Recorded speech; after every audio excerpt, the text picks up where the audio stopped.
Okay, and welcome into another Dooley Noted podcast. I think we have a fun show today. Charlie Strong's going to join us in just a minute. Also, a little bit later in the show, Joey Knight from the Tampa Bay Times. We'll talk a little USF with him. Florida's second opponent this year. A lot of news breaking today, and we'll get to all of that. But right now, when you have a celebrity, a true celebrity on, you want to get right to it. Charlie Strong joins us right now. The assistant head coach of the Jacksonville Jaguars. He's actually the head coach. He just makes he tells Urban what to do and everything like that. Is that the way that works, Charlie?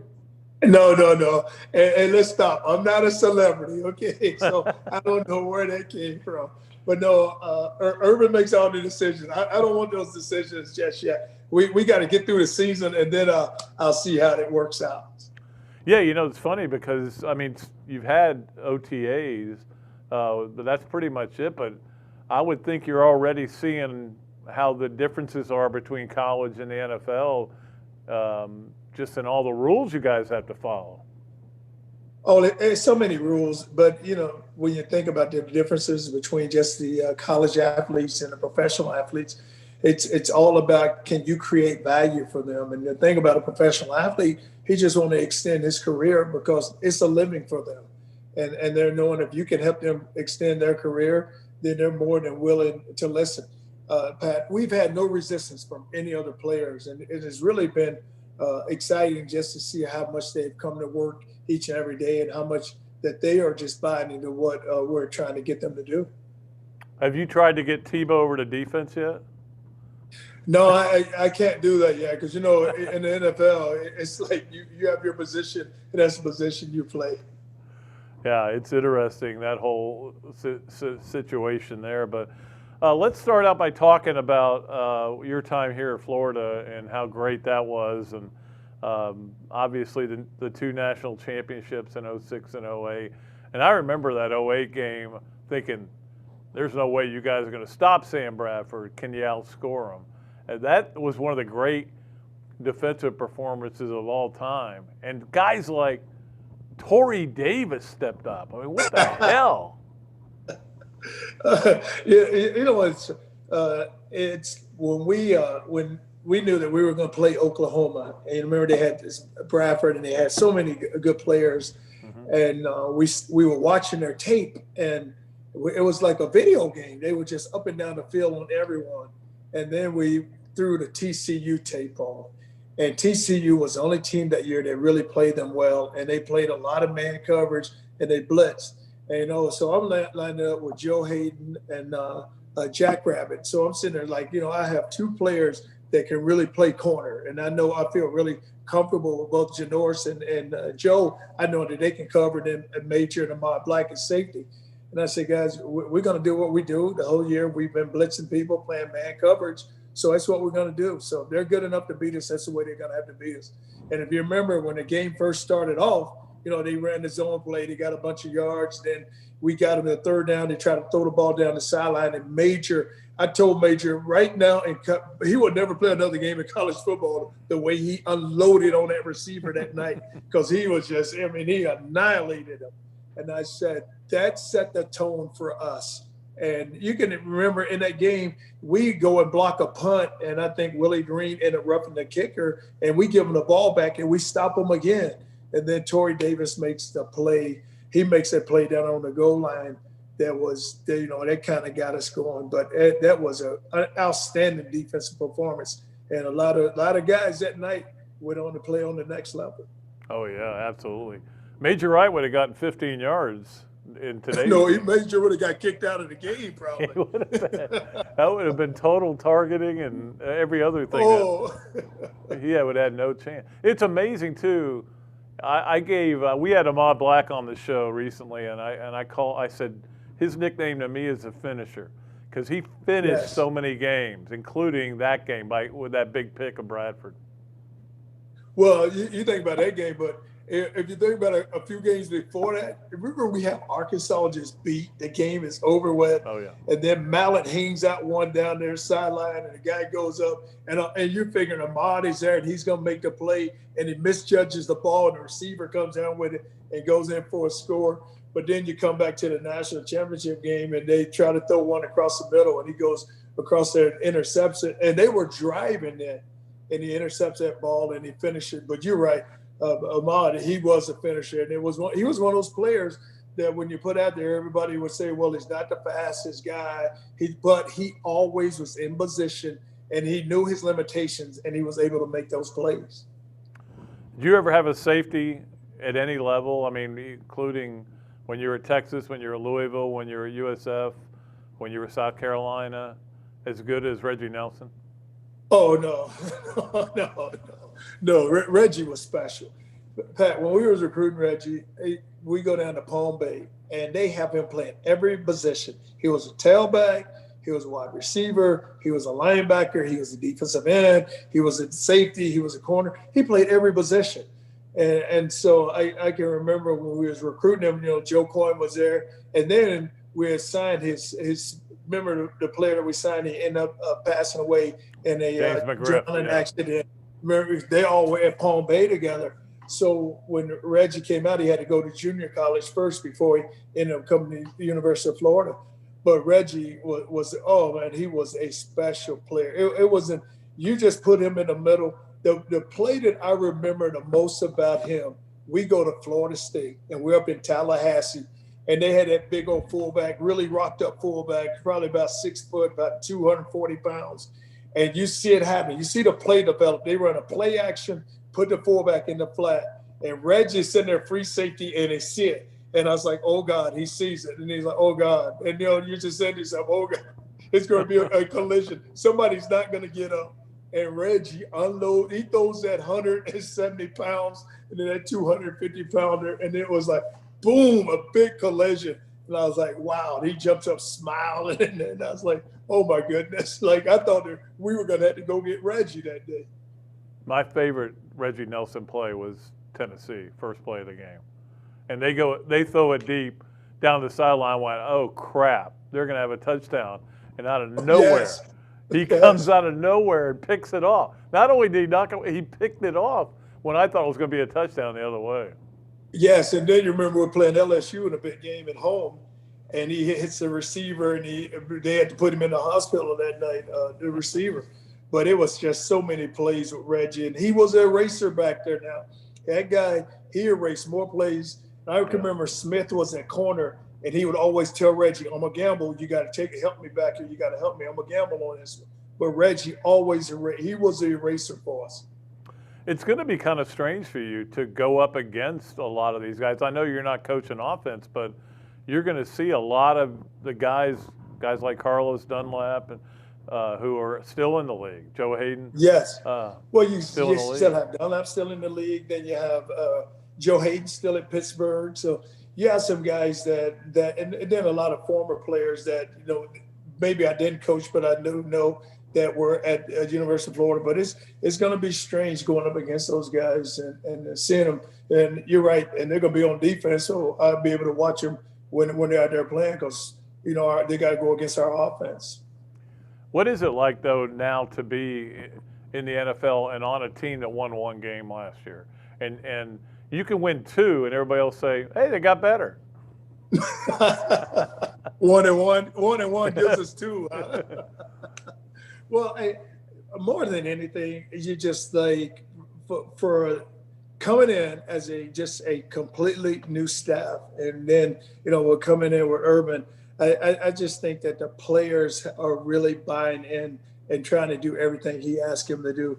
And when you have a plan in place, which he does have a plan in place, then the players are more willing to listen. And then these guys are professionals, so they understand that our success, a lot of times our success is going to be, how we go play is the more for them. And so they're going to try to do everything you ask them to do. And like I said, it's all about creating value. Like, how do I create value for myself? And, that's what the players looking at. How do they create value for themselves? How this going to be a team? How we're going to come together as a team? And that's the only way we're going to win. It's got to be like everybody within the whole organization is all tied together, and we're all moving in the right direction. And I think that's the way he has it going right now. When he has been Coach Meyer. Right.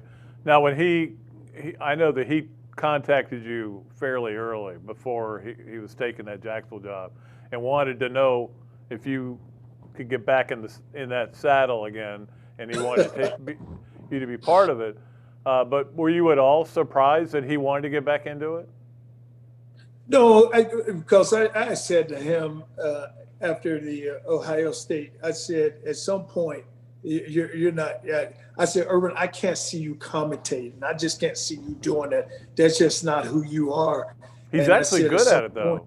Oh, he's really good at it. But I just said to him, I just think that you're going to, at some point, get back in it. I don't know when you're going to get back in it, and I don't know at what level, but you will do it. So we were just kidding one another and joking around. And he said, okay, I'm ready to go do it. Are you on board? And I said, well, I just need to know where it is first. So I just want to have a chance to win. And then when the Jacksonville start coming together and all the pieces start coming together, I said, well, we have a chance to go to professional level, go to a team that's won one game, but a team that's still, you look at a team, and I know we won one game last season, but we were in a lot of games. So it wasn't like you go in there and just get blown out. And now you're able to go in and get a new GM and then to make some really good moves and get some players in there that are willing to work and do everything you ask them to do. You know, one of the big questions around here is, when will Urban go into the Ring of Honor? Do you think it's a big deal to him?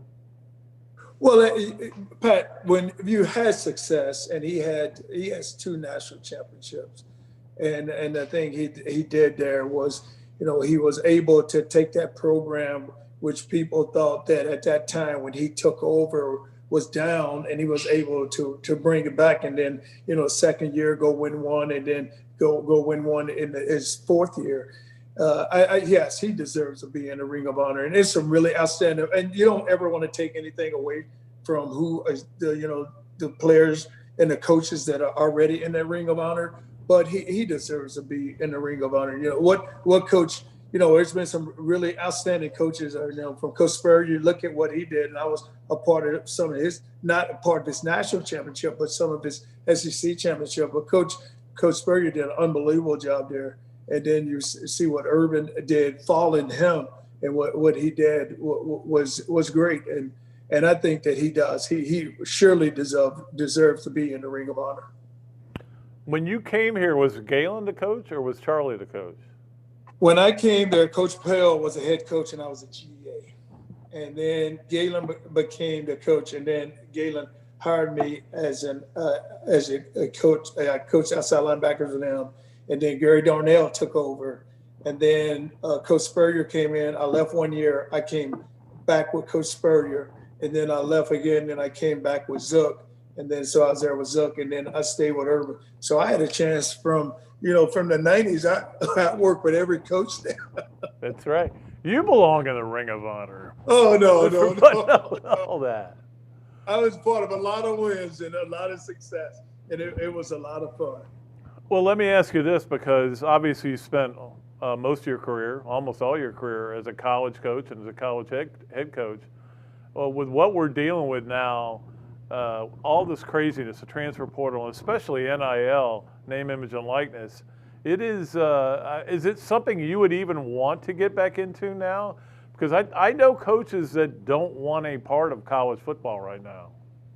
Well, you know what it is, Pat? It's a challenge now. And number one, you start off with the transfer portal. So if you think about, if you're at the University of Florida, you're not so much worried about, you may lose a player or two, but you know, your best players, the good players on your roster, you're going to be able to keep. The players that are not playing a lot now, you may be able to lose the back end of your roster to some. But there's also someone who's sitting somewhere else that may be willing to transfer to you. But I look at it, when you look at the transfer portal, I look at, like, when you go recruiting, there's always a player sitting there. You say, okay, you know what? If I can go sign him and get, take like two years for him to develop, he's going to be a really good player. But you don't have a chance to go sign him and wait on him to develop, because you may be able to go get another player from somewhere else who's played. Like, you may be sitting there like, there's a young man at Texas who's played, and he's played for 2 years. Let's go sign him instead. And then the name and likeness and image, it's going to be where you know this. And I think about that all the time when they start talking about it. Now, Tim Tebow would have made, he would have done unbelievable. But how many players are going to get that opportunity? It's not many, because people are just not going to be able to dive into it. I said this one time. Me and Emmer, we was having a conversation, and I said to him, I wish we could do this for college athletes. And I said, it's like maybe 4 or 5 years ago. I said, I wish that for male and female, like there's an incentive when they graduate. Because what happens when players graduate, male and female, they may not have any money built up where they can go get an apartment, go get a car, go get ready for a job, go buy something, any type of interview piece, whatever they need, a suit or whatever. They may not have that. So why wouldn't we, with all the money that we're making with the NCAA, why won't we give each one of them, say, hey, when you graduate, you get $25,000. And so now there's an incentive. No, go get your degree, but you had to get a degree. Right. And then we give you the money. Now you get to go get started. And whether you want to go buy a car or whether you want to go get an apartment, whatever you need to go do. And I said, that's not a lot of money. And it really is, when you start talking about how many people are coming through that are graduating, you ain't going to have like 25 guys come out that year that are graduating off of a football team. And that's what every sport, just give it to them. And I think, because I just feel like this with the name, likeness, and image, guys are going to be spending money like on a T-shirt. Then if you make enough money, you got to report that as taxes. Now, we may have some people not paying their taxes. Now what's going to happen? And then if it depends on what state you're in, you can't use the logo, that school's logo, to help you go do it. So it's so many. I think that we did this without like really sitting down saying, hey, all these hoops that we're gonna have to jump through, and we didn't do that. I just think that the decision was made. Okay, we'll let them go do it, and it's fun. Okay, hey, well, guys are saying, well, I got T-shirts, or I'm gonna play guys on video games. You ain't gonna make no money like that. Like the people, and you're sitting there and you got to have a conversation. Okay, the starting quarterback is going to make more money than a second team right tackle. So it can't be any jealousy built up within your football team. So guys are going to have to understand this is the way it is. And some guys aren't willing to accept that because, all of them got egos. So it's going to be interesting just to see how this plays and how it all unravels. Charlie, I did a story one time on the re-recruitment of college athletes. And that when you recruit a kid and you tell him how great he is, you get him in, and then you have to kind of almost break him down, and you got to say you're nothing. You've got to earn your spot. It's like, now you better not do that, or he's going to get in the transfer portal. And then you've also got to deal with, hey, I'm not getting enough targets. I'm losing my NIL deal. I mean, I can't imagine it. It's unbelievable. And you think about it too. They can go get an agent now. Yeah. So they can go get an agent. So you're saying like, okay, well, that's something that you've always tried to prevent them from getting an agent. Now they can go get an agent, and well, I need an agent so he can help me through the whole process. Okay, so if I'm that agent, I'm sitting there saying, now what I'm gonna do is if I'm an agent, I'm thinking I got to get into high schools now. Because if I can get into high schools and if I can go get linked up, if they say this guy is the top defensive lineman in the country, let me get into that high school right now, build a relationship with that high school coach so that he can all of a sudden push him my way. And now I got that young man wherever he goes sign. But you're right. You used to tear him down. You can't tear him down anymore because they're going to say, well, something, coach, you told me that I was going to start. And that's how you used to get guys. I would tell them, you can have number 1 and you can have number 5, and they don't get number 1 and number 5 now. They may leave on me. So it's just so much that I just don't think that they thought about it enough to make those decisions. And now all of a sudden it's done. So we got to live with it. And it's going to be interesting to see how it all unfolds here in the next few years. If they do put Urban in the Ring of Honor this year, I want you to come with them because I want to be able to go buy you a beer. I owe you about a million beers for all the great conversations we've had. No, how are you liking Jacksonville? I like it. And what's been good, Pat, is that we we have so many friends here, and we have come here a lot just to visit. So it's kind of like we knew coming here that we knew where to go, we knew what to do, we knew what everything was. So it was a good transition for us. So it's been a smooth transition, and it's been fairly easy. Well, drop my name in some of the restaurants to see if that gets you anything, but I don't. Okay, I would do it. Some of the restaurants we go to, I'll make sure I'm gonna say that. Say, listen, this young man told me to drop his name here because I will be able to eat a meal. I didn't think it was possible for anybody to make me be a Jaguars fan, but with you there, I have no choice but to root for the Jaguars. Look, and that is what I say. Like, people always, the conversation that always comes up about Tebow. And I said, think about this for this young man. He has the number 1, number 2 selling jersey in the NFL. 1 hour from here, he won 2 national championships, and he grew up in this city. Yeah. So if something was made for someone, you look at how it has been set up for him. And the thing about it, and he works. So it's not like that he's asking us to give him anything. He comes out there each and every day and he goes to work. And so that's what you like about him, because his work ethic is unbelievable. And he will continue to work because that's just who he is. By the way, I just realized I think my shirt is burnt orange, so you may be mad at me for wearing that shirt. No. It's got the Gator colors in it. It's right there. It's not, no. That's Gator colors right there. All right. Charlie, it's always great talking to you, and appreciate you coming on the show. I know a lot of people are watching today because I told them you were coming on, and thanks so much, and maybe we'll talk to you again down the road, okay? We sure will. Thank you, Pat. Thanks for having me on. All right, buddy. Charlie Strong, one of the best in the business, and certainly a great coordinator here at Florida when they won the national championships. And it's so great to see him in Jacksonville. And like I said, and look, my dislike for the Jaguars is deeply rooted for reasons that you can't imagine. And it's in so many ways it's stupid, okay? But it was there and it was real. But when Urban got the job, I go, oh, now I'm interested in the Jaguars. When Charlie went with him, it's not about Tebow, it's about Charlie for me. And it is about Tebow as well. All right, we have to get to some breaking news, which I got confirmed just before the show started. And it's not a huge deal. And the reason I say it's not a huge deal is nobody went to their games. But Florida's looking for a new women's basketball coach. Cam Newbauer, according to Florida, saying that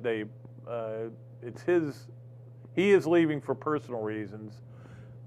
I've known this since about 10 o'clock today. I couldn't confirm it, and the journalism in me is not going to allow me to say something until it's confirmed 100%. So I didn't put it on Twitter or anything, but that doesn't mean I had the story first. No, I didn't have it because I didn't put it out there.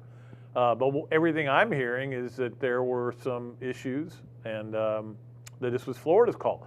And again, when Florida tries to do things a classy way in terms of it's his decision, the decision he felt like he had to make. But there was some stuff going on there. Some of it I'm not going to even get into, and nothing nefarious. I mean, don't freak out about it. But certainly, what we did discover also is that Lavender Briggs, who obviously was their best player, averaging 19 points a game, second team All-SEC, had entered the transfer portal a couple days ago too. And that may have been a straw. And I'm not saying Florida got rid of Cam Newbauer because she left. I'm saying that there may have been discussions with her and why she was leaving that had something to do with it. But again, I don't know, so I'm not going to get into any detail. All I know is everything I've been told by people close to it, this was Florida's decision. They just gave him an extension. Don't forget that. A 3-year extension. Do I need a haircut or what? I really need a haircut bad. I will get one this weekend, I promise. They just given him an extension, but some things came to light that apparently were an issue. So At any rate, they're looking for a new women's basketball coach. And again, I always got along with Cam. Seemed like a good guy.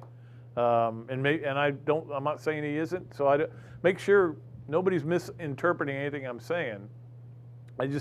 From everything I was told, this was a Florida decision, not a Cam Newbauer decision. I may be right. I may be crazy. Or I may just be that lunatic you're looking for.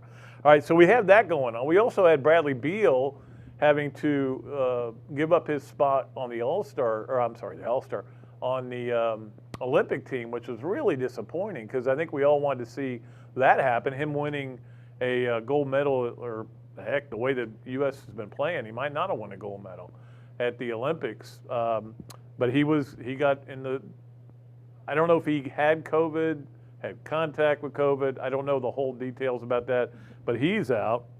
They replaced him. Also, Kevin Love also withdrew, and they replaced him. Everybody thought they would replace him with Trae Young, would be one of them, but it's JaVale McGee and Keldon Johnson. And maybe Trae Young said, nah, I don't want anything to do with it. There's a lot of people that I think would feel that way. I don't want to go over there.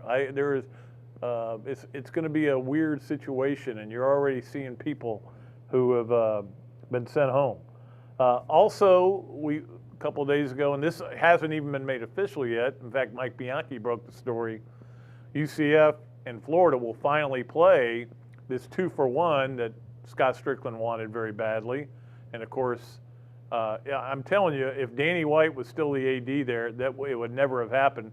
Danny White didn't want it, and Scott Strickland at some point got to a point he didn't want it. He didn't even want the 2-for-1 with Danny White. So there was a lot of friction there, but in the end, they will play. Now, does this mean anything? They're going to play the first one in 2030. I just hope I'm alive to see it. Not that I want to see it, I just hope I'm alive. When you get to be this old, you're just hoping to be alive. So we got all that. I literally have a million other things I could talk about. Kevin Obanor, who I really hoped Florida would get. They were a finalist. He was the guy who lit him up from Oral Roberts and had a great tournament, but he decided to go to Texas Tech. So not good news for Florida, but again, when you're getting the transfer portal, you don't get everybody. So all that is going on. This is another duly noted podcast presented by Titan MRI from the Shakow and Mercandone studios. We appreciate everybody. We're going to get to all the other things that we do on the show, including the 3 things presented by Hand Law. Had great lunch with Chris Hand the other day. It was so much fun. Great guy. Leonardo's and Millhopper Quick Picks. Adam's Ribco to go. Unfortunately, or fortunately, you could say, I'd already decided it was going to be women's basketball. Might not be appropriate, but we're still going to do it. And the Friday Football Fix presented by Hesser and Kipke and the Gainesville Quarterback Club. All that coming up. We'll take a break. We'll come back. Joey Knight from the Tampa Bay Times. We'll talk a little USF with him. He knows that team very well. And we can talk about Florida's second opponent of the season. I've been trying to get somebody from FAU. I don't really have a guy there that I know, so I'm going to work on that, and maybe we can get that done in the coming weeks. All right, I'm exhausted. Can we end the show? No, we got a lot still more to do. We'll be back with more here on another duly noted podcast right after this break. Titan MRI, North Central Florida's premier independent diagnostic testing MRI facility. At Titan MRI, we're focused on you, the patient, having a great customer experience. Our MRI equipment is modern and 75% quieter than any unit in its class. And our MRI unit has one of the largest openings of any of the newer high-strength MRI units, which allows comfortable scanning for potential claustrophobic and larger patients. At Titan MRI, we look forward to serving you. This is Pat Dooley, and I want to tell you about my friends at the Gainesville Quarterback Club.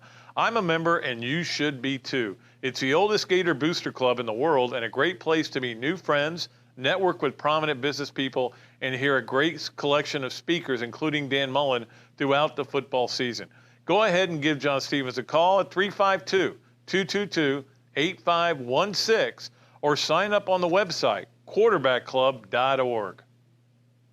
Car accidents, trucking accidents, motorcycle accidents, and wrongful death. If injured or killed by the negligence of others, Who will fight for the compensation you deserve? Shackow and Mercadante, 5 lawyers, more than 100 years of combined legal experience, millions in settlements and verdicts. Call Shackow and Mercadante, 371-3000. Rebuilding lives. Hello there, everybody. I'm Pat Dooley, of course, from another Dooley Noted podcast. And this is a great Adam Brewer, and he's just opened up a place here, Adam Brewer To Go. What would give you the idea to do this, to have a to-go place? We really like the fast concept, being able to get the barbecue. Now we have this new online ordering. So before it was a call ahead carry out, quick service. We have like a curbside kind of a deal where, everything's ready to go for you. And then we thought, wow, we have a really great dine-in concept, but how can we make this streamlined for the customer and make it easy and accessible for all parts of town? Adam's Ribco To Go. Come on down and enjoy it.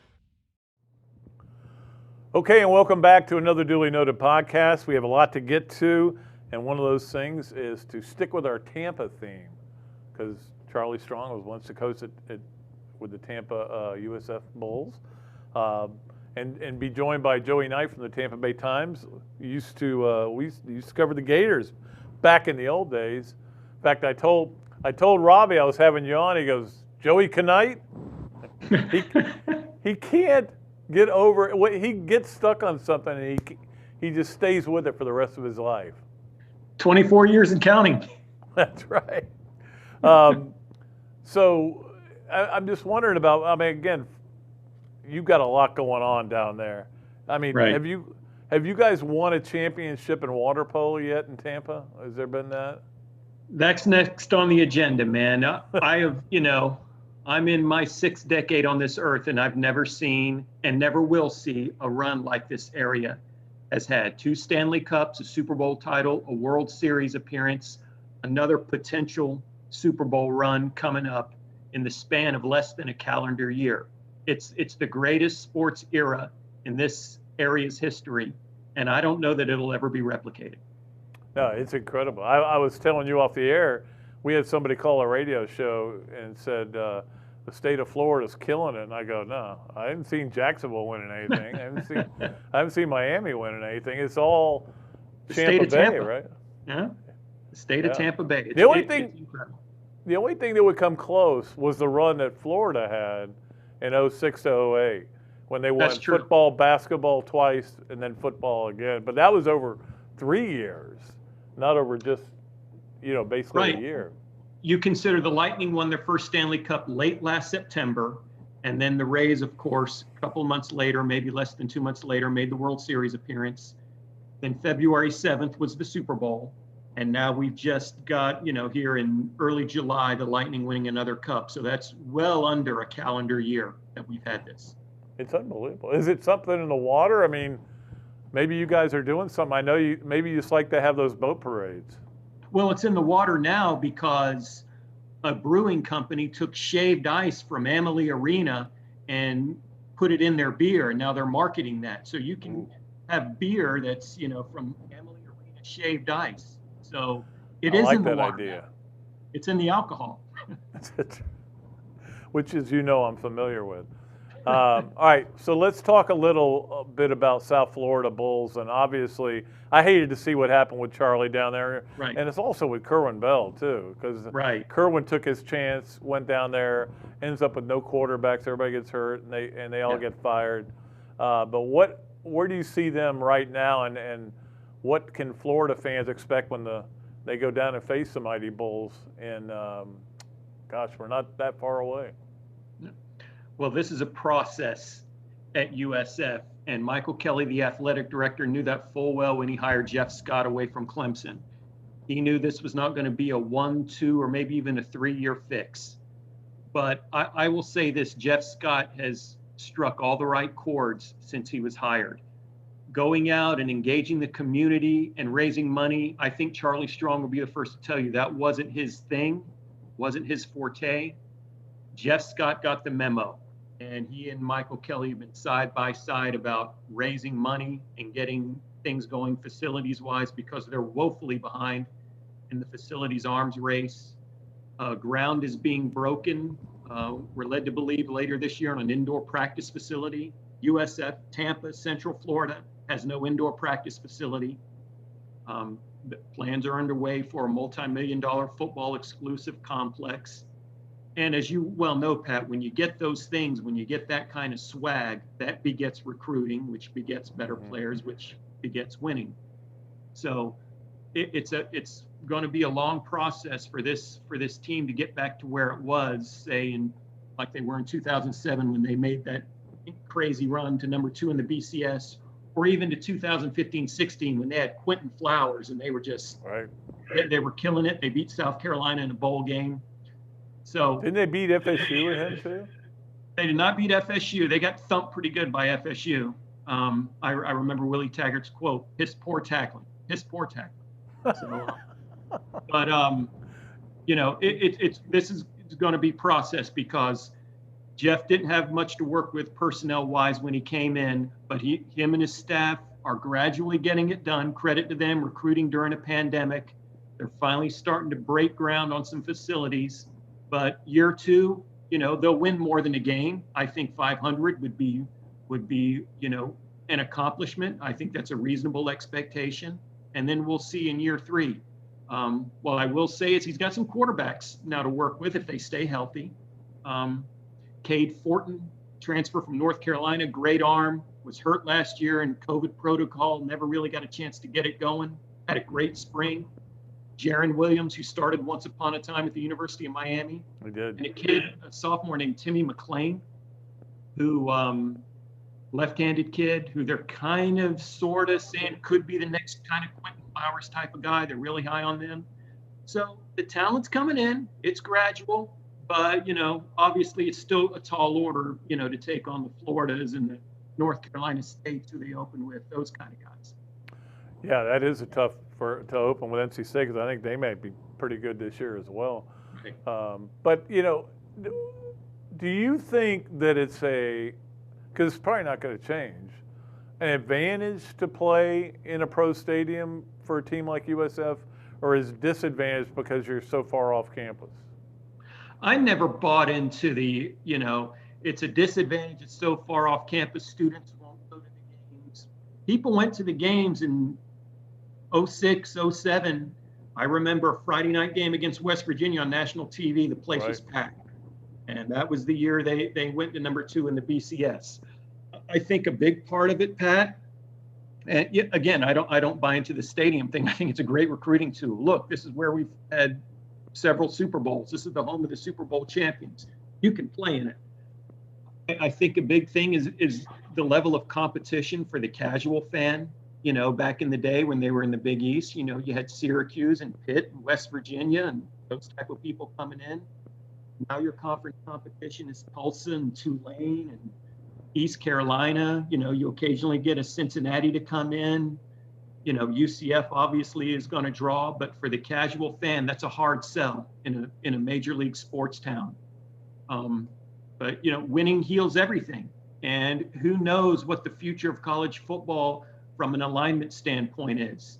And if we get another round of realignment and UCF and USF go in somewhere as a package deal, that could change everything in terms of the level of competition.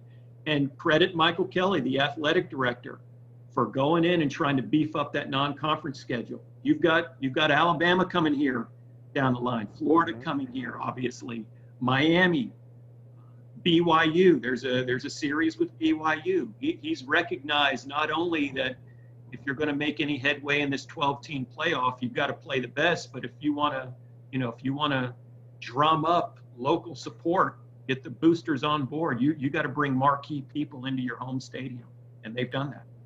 Yeah, somebody asked me this question yesterday about what that crowd will look like, whether it will be a pro Gator crowd, which of course Florida has a lot of alumni and fans down there, and what kind of, whether it'll be 50-50, that kind of thing. I don't really know because I've not seen a game there in a long time. Oh, I think it'll be predominantly Florida. I mean, let's be realistic. That's, Florida has 100 some odd years of tradition and alumni base spanning generations. The Tampa Bay area is a huge Gator market. Let's just be realistic. But I think the more important thing for USF's program right now is they're probably going to fill the place, which is badly needed. They need that gate, especially coming off a pandemic. Then if you go in there and win, somehow you pull off a win against one or two of these marquee programs, that could change everything about the perception of USF football. But it's no different than when you go over to Tropicana Field. You got people around here who've been Yankee fans for generations. Sure. And you go to a Yankee Rays game or a Red Sox Rays game, it's predominantly the opposing crowd. It'll be the same thing here, again, until USF can knock off some of these teams, develop some more consistency as a winner, maybe go to a marquee bowl game and just change the local perception of the program. Yeah, well, one thing would be good is to win that war on I-4. Yes, it would. That would, because, everybody talks about how difficult it is for Auburn fans when Alabama's winning. That's why they got rid of Malzahn. Now Malzahn's over at UCF, and he doesn't want to deal with that. But it is hard for USF because people even confuse them sometimes. Right. They'll just go, yeah, I see Florida's playing USF or UCF. I can't remember which one. But certainly UCF has taken over the prominence. Well, winning cures all ills. And UCF, as we know, has got it going on right now. They really had it going on in 2017 and 18 with Mackenzie Milton. And their fundraising efforts have been very robust over there. They've got big plans. Now, obviously, some of that was put on halt during the pandemic, but last time I was over there for a game, that was Charlie's last game. What was that, 2019, I suppose? Go to the stadium on game day, all you see is all these plans, groundbreakings, things going on for a lazy river and things of that nature. So they've got it going on because they've been winning. They've built their fan base, and that's all USF needs to do.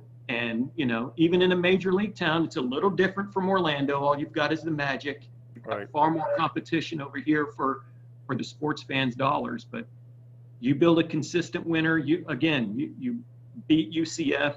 You knock off one or two of these marquee teams that come in here that can do a lot for recruiting, a lot for fan base. I'm pretty convinced of that.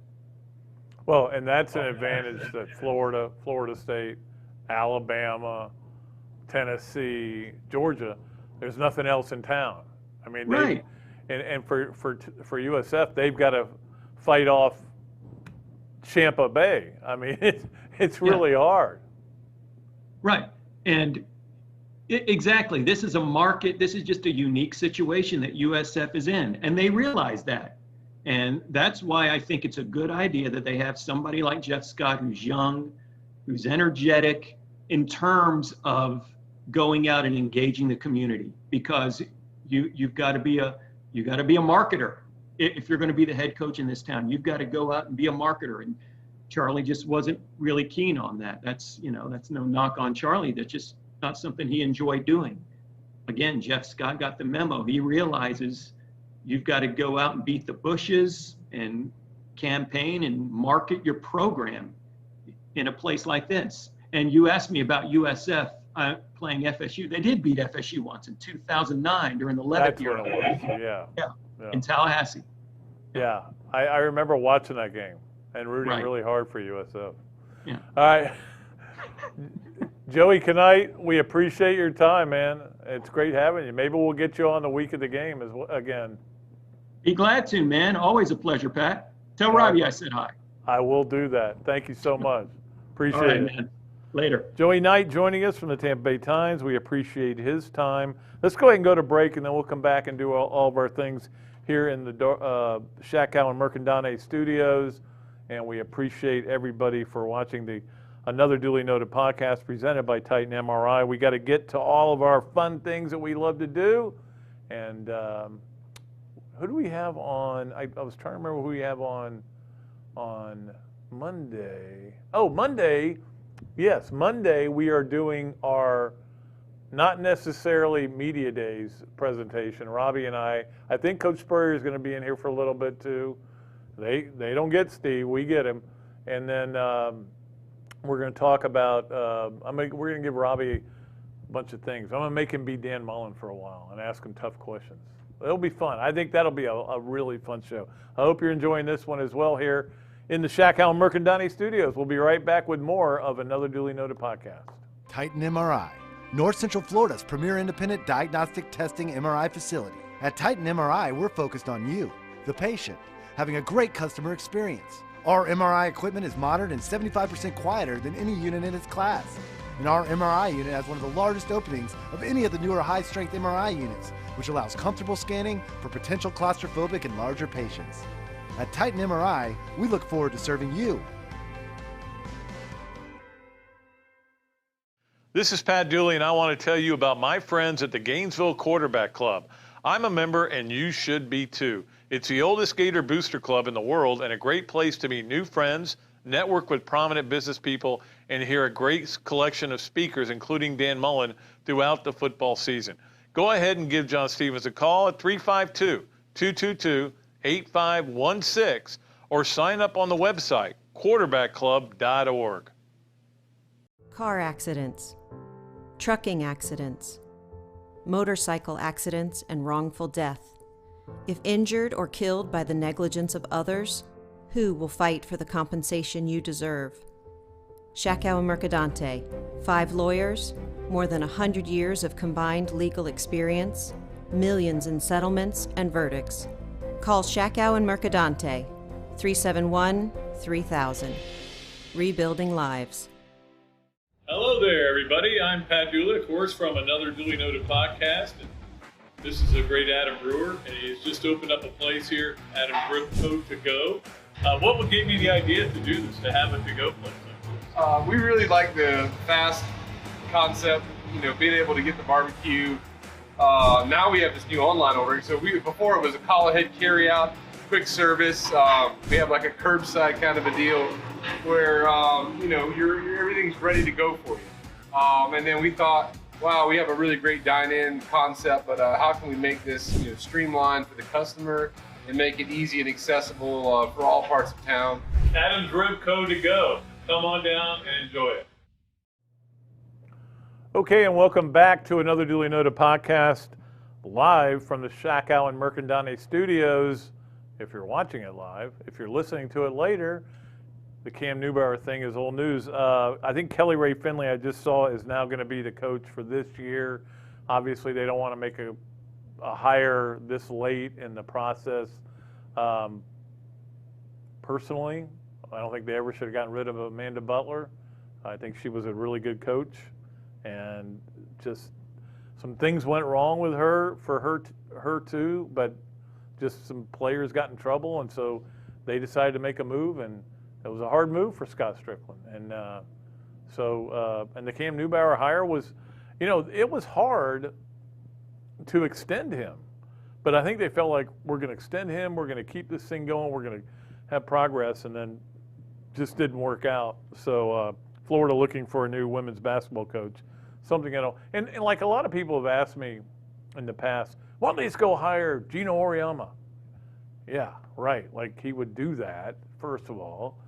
A lot of guys are happy not only are they happy where they are, they don't want to have to start over from scratch, especially somebody of his age.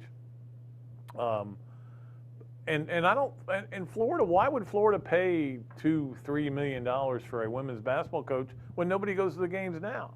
Now, what they've got to do is get a guy in here or a woman, certainly a woman, in here who handles herself the right way in terms of getting people behind the program. It's hard to do, though. It is so hard. You have got so much competition here. We were just talking with Joey Knight about how much competition USF has in Tampa with all the great pro teams they have and the incredible success they're having. Well, at Florida, look what you got. Now, winning usually does breed winning. It just hasn't for women's basketball as a rule. Carol Ross was a really good coach and got to a Sweet 16, but that was as far as she could take that program. And then she finally just decided, that's as good as I can get. Carolyn Peck struggled. It probably wasn't a great hire. Didn't work out at all. They've struggled to get the right person in the job, and it's a hard, to me, it's a really hard to kind of come from nowhere and be good in women's basketball because the talent pool is not as deep as maybe some other sports, for example. And that's not meant to be sexist. Obviously, Tim Walton had no trouble, filling the talent pool up very well. And you know what Florida's done in softball, 2 national championships. Obviously, Rhonda Fain had no trouble. Certainly Jenny Rowland has had no trouble. I mean, it's not that the pool, there's not enough good players out there. I think there are fewer, but it's hard to get them away from the schools that do well. And yet, sound like Jim McElwain, and yet, Dawn Staley did it, I mean, that to me is the kind of hire you got to make. And I don't know. Does Florida really want to go spend that kind of money, put those kind of resources into it? I mean, it's a hard call. It's a hard question to answer. Bring Amanda back. I think she was a good coach. All right. That's enough about that. Let us go to the 3 things presented by Hand Law. 3 Things is presented by Hand Law, a Florida law firm which helps clients with government. You can learn more about Hand Law by visiting its website, www.hand.law. The firm is available for consultation in Jacksonville. And again, I had a great lunch with Chris Hand. He actually gave me a really cool book that I'm going to read on my flight to Los Angeles next week. So that's going to be fun. All right, 3 things. Number 1, okay, so at the Big 12 Media Days, they let it be known that if you do horns down, which I'm doing right now, that's a personal foul, right? If you flip a bird at somebody, it probably is a personal foul too. But to me, and that's fine. I don't think it's worth 15 yards, and so don't do it. They're just trying to discourage people to do it. But what bothers me is a lack of consistency with different conferences and different things that they do. Like, so if you do the U down, is that a personal foul? Well, not in the ACC, I don't think it is. If you do the Gator chomp, as the kicker from LSU did after he won that game, is that a penalty? No. Well, but it was for the Tennessee running back in 2015 when he scored a touchdown. They got 15 yards. The lack of consistency. But here's the thing we're dealing with right now, man. You think there's a lack of consistency in college sports, in college football especially right now? Mark Emmert came out and said basically, hey, we'll run all the non-revenue sports. You guys solve the rest of the problems. We're not going to bother. We're not going to bother with NIL. We're not going to bother with anything. In fact, just Wild Wild West, you got it. They've lost so many battles, and that Austin versus the NCAA was the last one that really killed them. So I don't know where we're headed. I really don't in college football and in all sports because the NCAA, as bad as the NCAA was, you've got to have somebody in charge. Who's going to be in charge now? I just don't know. I mean, do we have a czar for college basketball, which a lot of people feel like we should have anyway? And for women, then do you need one for women's college basketball? Do you have a czar for who gets hired for softball, for tennis? I don't know where we're going right now in college sports. It's kind of frightening in a lot of ways. Number 2, British Open has been wildly entertaining. As I don't know what's happened in the last hour. When I left, Jordan Spieth and Colin Morikawa were tied for the lead. It's been really good. That course is really interesting to watch. But the most interesting thing, of course, has been the great Bryson DeChambeau and Brooks Koepka getting under each other's skin. And this time it was DeChambeau coming out after Saturday's round saying, my driver sucks. Well, first of all, it's not like they handed you a driver as you walked to the first tee, okay? This was a driver you hit balls with, and you hit practice balls with. You probably played practice rounds, I'm guessing, with. And, of course, the people at Cobra who supply all the equipment for him were very angry. and saying he complains about everything and they're sick of him. And we're all kind of sick of him. But we knew something would come from Brooks Koepka. When he was interviewed today, he said, I'm hitting my driver great. I love my driver. Boom, boom. Just a little rib shot there. Gotta love. I didn't think I could love a Noel golfer, but I am becoming a Brooks Koepka fan. I will tell you that.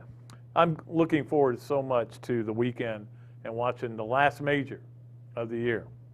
All right, and number 3 here on Three Things presented by Handlaw, live from the Shaq Allen Mercadante Studios. Bucks Suns Game 5 is Saturday. I did have to look it up and find it. It's just not. I don't understand why we have these long waits between games in the NBA Finals. I mean, it's so entertaining when we get to the playoffs and there's a game every day and there's 2 games some days on it, and then all of a sudden you get to the finals and they go, we're going to make you forget that the games are being played, and then you're going to go, is there a game tonight? I think it's just silly, and the ratings are way down, and a little bit of it is the marketplaces. You know, I can get a lot of marketplace numbers in Milwaukee and Phoenix, but it's been an entertaining game series so far. I mean, it's 2-2. Home teams keep winning. The comeback the Bucks made was tremendous. On what day was that now? Was it Wednesday? I mean, it just seems like, and I don't understand why they're not playing it Friday night and then play the Sunday game, which is usually the NBA's day to play. Anyway, their problem, not mine. All right, that is Three Things presented by Handlaw live from the Shaq Allen Mercadante Studios. Let's go to the Adams Rib Co. to go. Mount Rushmore, and I had already decided to do women's basketball because I had forgotten to do women's basketball earlier. I did not know the head basketball coach would be fired today or left for personal reasons. And I cannot put enough sarcastic quotations around that. But to me, it's not even hard to do the women's basketball Mount Rushmore. Delisha Milton's up there, obviously. Not only was she a great player, Player of the Year, SEC Player of the Year, won 2 gold medals in the Olympics. That's pretty good. Vanessa Hayden, tremendous player. Boy, she could rebound. 7th pick in the draft, in the WNBA draft. Tammy Jackson, which that goes way back, I know. Most of you weren't around when Tammy Jackson was playing, but she was a great player. And then Muriel Page, who was twins with, not actual twins, but they were twin towers with Delisha Milton when they played, and they did get all the way to Sweet 16. To me, those are the 4 best that have ever played here. And we'll see if some other people come along. Thanks again to Adams Rib Co. to go, and I hope you guys are going by. I know some of you are going by there to get the Adams Rib Co. to go, which is what they've got up there on 43rd Street. I know some of you are going by there because every time I go in there, they say, we're slammed all the time. Good. It's because of another duly noted podcast. That's what I tell them. I don't know if they're buying it or not, but I think they are. All right, appreciate that. All right, it is time for our Leonardo's and Millhopper quick picks here at the live from the Shaq Allen Mercadante Studios. It's going to be a simple one. I'll put it up again. You guys we're flooding it, and it's funny because last week's or Monday's was Billy Horschel first round of the British Open, over or under par, and he shot even par. So guess what? Everybody gets in. We'll qualify all of you. I did hear from George Luttrell. He got his package. He was very happy with his package. It included a SEC shirt, a Mick Ultra T-shirt as well, a nice Nike hat, a couple of gift certificates, including one from Leonardo's. So we will we'll probably draw right before, probably sometime in early August. Okay, and it's just going to be simple. Bucks, Suns. However, I'm putting the points on it. So if you take the Suns, they have to win by at least 4, or that'd be a push too, and then everybody gets in again. But the Suns are 4-point favorites at home against the Bucks. So if you want to get in, all you got to do is tell me. And thanks again so much to Kyle and all the great stuff he does over there. Finally, on today's show, and we're, again, how do we always run past 3 o'clock? I don't know how we do it. All right, the Friday Football Fix, presented by Hesser and Kipke. They specialize in workers' comp and family law, and we appreciate. I had to remember that, but yeah, because I didn't have it written down here. We appreciate them coming on board as a sponsor, and the Gainesville Quarterback Club. They're not far away from their first meeting of the fall season, which is August 17th. Ben Troop will be speaking there. Please join. You'll love it. You'll have a great time. I know you'll be happy. It'll be worth your while. I know. I'm promising you that. I'm going to give you the 4 biggest trap games of the year, okay? It started out with Auburn. Auburn, they play Penn State, 3rd game of the year. You know who they play after that? Georgia State. Now you're like, big deal, Georgia State. That's nothing. That's exactly what a trap game is. People who say, it's nothing. It's nothing. It is something. You better be ready to play. Ask Tennessee. They lost to them 2 years ago. For Florida, it's South Carolina right after the Georgia game. Obviously, what happens in that Florida-Georgia game is having tremendous ramifications going forward in the SEC East. But then they got to play South Carolina, and by then South Carolina will, Shane Beamer, I don't know if he's going to be a good coach or not, but by then they'll kind of have they've got great running backs, and a lot of people think they might be a little better than we think. That's a big trap game. Mississippi State, it's Vanderbilt. No, don't say Vanderbilt. Vanderbilt after they play Alabama, because people get beat up by Alabama. And then you got to go play another game and you think you're going to win this. Oh, big deal playing Vanderbilt. New coach who knows defense. Defense coordinator at Notre Dame. He knows what he's doing, Clark Lee. That is a huge trap game. And then finally, A&M, we have another South Carolina sighting. And the reason I put them on the list, they play 7 straight games. And they have a bye coming up right after the South Carolina game. Those players all look at that bye. They go, can't wait to get to the bye. We can finally take some time off. You're playing South Carolina, trap game. That's what I call a trap game. Okay. My definition of trap game, X factors, all those things are different than other people. Don't forget, Monday we'll have a lot of fun. Robbie Andrew will be here. We hope Coach Spurrier is going to be here as well for a little bit. And we will do our, not necessarily, the SEC Media Days. We'll have a lot of fun with that. I've already got a bunch of categories to talk about. Hopefully you guys are watching us on Facebook or YouTube here from the Shaq Allen Mercadante Studios. You're listening to us on Apple Podcasts and all the 39 platforms. Like, subscribe, do all that stuff. All right, we got to get out of here. I appreciate Evan so much for all the hard work he does. We'll see you back here again Monday. Until then, I am Pat Dooley. I'm deep. I'm way back, and I am out of here.